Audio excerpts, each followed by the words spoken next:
बच्चे आ गए, उनके कईयों के मम्मी-पापा भी हैं देखने के लिए। मैं आप सबको अभिवादन करती हूँ, शुभकामना करती हूँ, आपका स्वागत करती हूँ। आज मैं आपके लिए एक और कहानी लेके आई हूँ। मैं संतोष कपूर वो कहानी लेके आई हूँ, वो आपके सामने प्रस्तुत कर रही हूँ। रजनी अपने पापा रमेश और मम्मी मालती के साथ एक शहर में रहती थी। उसकी एक छोटी बहन शीला भी थी। वहाँ बाढ़ आ गई तो उनको वो शहर छोड़कर दूसरे शहर आना पड़ा। ये शहर भी बहुत छोटा-सा था, बहुत किसी को जानते नहीं थे। दोनों लड़कियों की पढ़ाई भी छूट गई और कोई दाखिला नहीं मिला। शीला को छोटी को थोड़ा एक छोटे से स्कूल में मिल गया, लेकिन रजनी को कोई दाखिला नहीं मिला, ना ही कोई काम था।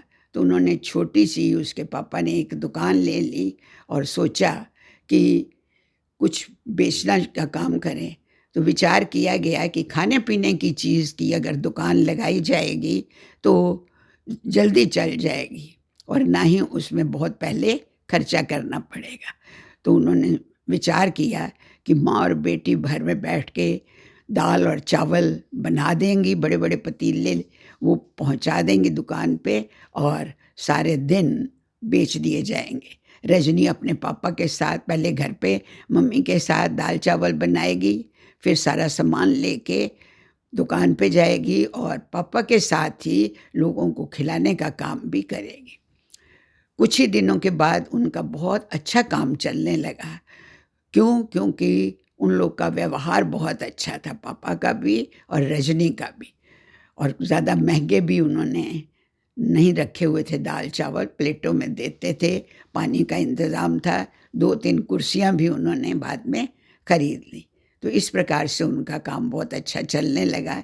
छोटी बहन अपने पढ़ती रही, बड़ी ने सोचा कि अभी तो मैं दाखिला नहीं लेती, अगर जब काम अच्छा चल गया तो मैं दाखिला ले लूँगी 9th में और फिर आगे पढ़ूँगी भी और काम भी करूँगी। काफ़ी भीड़ होती थी उनकी दुकान पे। एक लड़का जिसका नाम प्रमोद था, वो अपने ऑफ़िस से आ रहा था। उसको भूख लगी, उसने कहा लोग खा रहे हैं बड़े चटकारे लगा-लगा कर, तो मैं भी दाल-चावल खाऊँ। साथ उसने अचार भी ले लिया। उसको इतना मज़ा आया, घर पे तो बड़े पकवान खाता था। बहुत अमीर ख़ानदान का लड़का था। उसके पापा का बहुत बड़ा बिज़नेस था। एक भाई और भाभी थे साथ। भाभी भी बड़ी घमंडन थी, घमंडी थी और माँ बहुत अच्छे पकवान बना के उसको खिलाती थी। आज उसको इतना मज़ा आया खाने का कि उसका दिल करे कि मैं रोज़ आके खाऊँ। जब वो घर गया तो उसने देखा टेबल लगी हुई है, खाना बड़ा परोसा जा रहा है, तो कहने लगा नहीं मुझे भूख नहीं है, मुझे बहुत भूख लगी थी तो मैंने खा लिया। उन्होंने पूछा क्या खाया? कहते हैं दाल-चावल।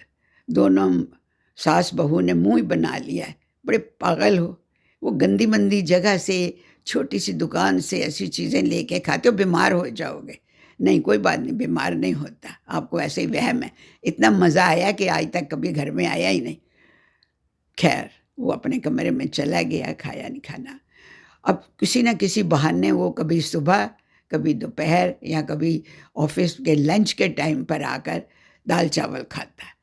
चाहे आधी प्लेट लेता या पूरी, पर उसको एक ना मैं आदत सी बन गई खाने की।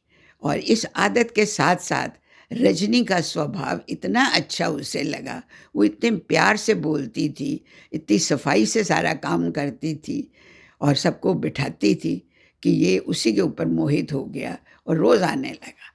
और बातों-बातों में इसने उसके बारे में और अपने बारे में सब बता भी दिया। फिर इसकी प्रमोद की शादी की जब बात चली, तो मम्मी-पापा ने बताया कि बहुत अच्छी लड़कियाँ आ रही हैं, हमारा ख़ानदान भी बहुत ऊँचा है, हमें तो बहुत अच्छी लड़की मिल रही है। तो इसने एकदम ही कहा, देखो जी लड़की तो मैंने पसंद कर ली है, शादी मैंने रजनी से करनी है, आप चाहे कुछ भी करो, वो गरीब है तो क्या हो गया, लेकिन लड़की अच्छी है, उसके संस्कार अच्छे हैं, बाकी अमीरी से क्या होता है, वो भी अमीर हो जाएँगे, भगवान करेगा उनका बहुत बड़ा रेस्टोरेंट बन जाएगा, फिर क्या करोगे? लेकिन घर वाले बिल्कुल नहीं माने। इसने तो भूख हड़ताल कर दी कि करनी है शादी तो वहीं करनी है, नहीं तो मैं तो घर छोड़ के चला जाऊंगा और शादी करूंगा ही नहीं। इसके पिता थोड़ा ज़्यादा समझदार थे। उन्होंने कहा, इसकी मम्मी से सलाह की कि देखो भाई, कोई बात नहीं, एक अच्छी लड़की अच्छे ख़ानदान में आ जाएगी तो उसके माँ बाप को भी सहारा मिल जाएगा, खर्चा नहीं करना पड़ेगा, तो बुराई क्या है? अगर जो पैसा लेके भी आएगी, दहेज लेके भी आएगी, कितने दिन रहेगा?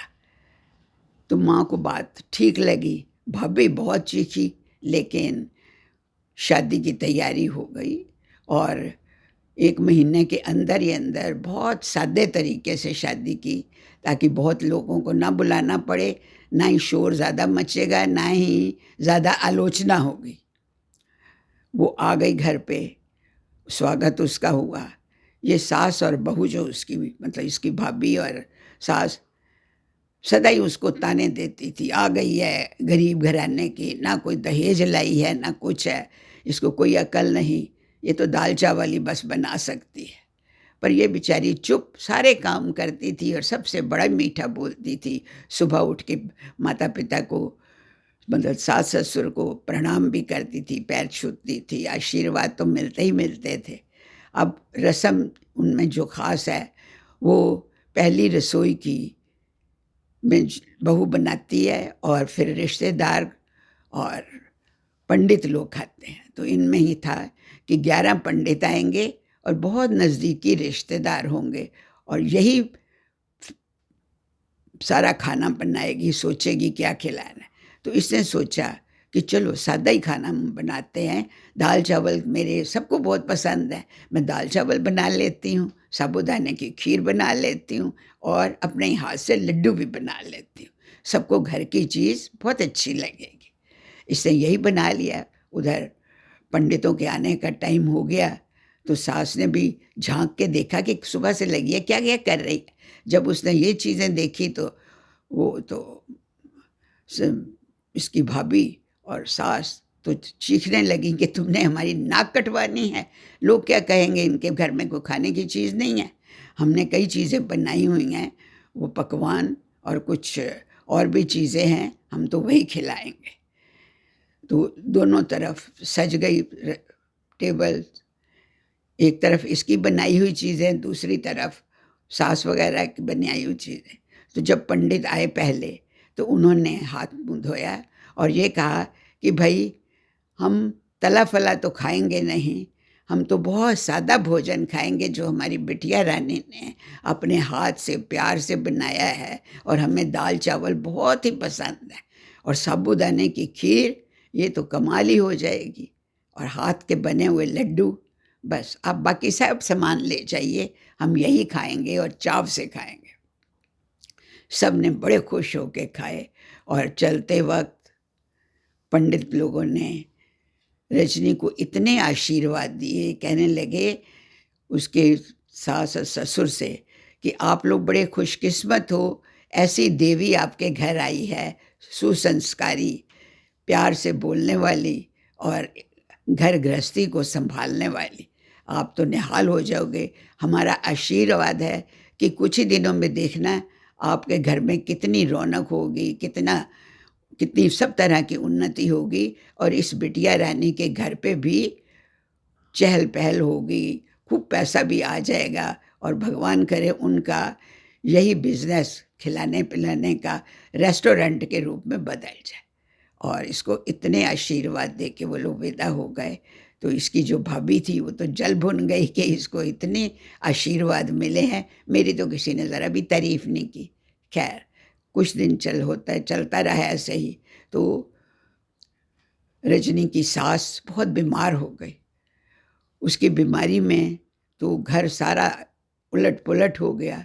उसकी भाभी तो कुछ भी नहीं करती थी, कभी अपने मायके चली जाए, कभी घर पे भी बैठी सोती रहे, कभी कुछ करे, सारा काम रजनी के ऊपर आ गया। वो हंसती हंसती सब काम करे, सास की सेवा भी करे, दवाई दे, उसका हाथ पैर भी दबाए और खाना बहुत जो ज़रूरी होता है एक मरीज़ के लिए, वो भी बना के उसे खिलाए। सब इतने खुश, और कुछ ही दिनों में वो ठीक भी हो गई और सब ने मान लिया कि वाक़ई ही बहू हो तो रजनी जैसी हो। और उधर रजनी के पापा का भी काम बहुत अच्छा हो गया। उन्होंने काफ़ी उस दुकान को बढ़ा लिया, फर्नीचर भी ले लिया और लोग बहुत आने लगे। वो उधर खूब अमीर होते रहे, इधर इसका भी घर-बार बहुत अच्छा हो गया और सब ने इनकी बड़ी तारीफ़ करनी शुरू की कि देखो, अच्छे स्वभाव, अच्छे व्यवहार के बराबर कोई चीज़ नहीं है। चाहे ये गरीब घर की है, लेकिन ये लड़की लक्ष्मी भी है, सरस्वती भी है और सबके लिए बहुत ही शुभ है। तो बच्चों, अच्छा लगा ना कि व्यवहार हमारा अच्छा होना चाहिए, संस्कार हमारे अच्छे होने चाहिए, पैसा तो आनी-जानी चीज़ है। तो आपने जो इनसे सीखा, वो अपने जीवन में भी लाइए। बहुत-बहुत आपको शुभकामनाएँ। सुना आपने, धन्यवाद, नमस्ते, बाय-बाय।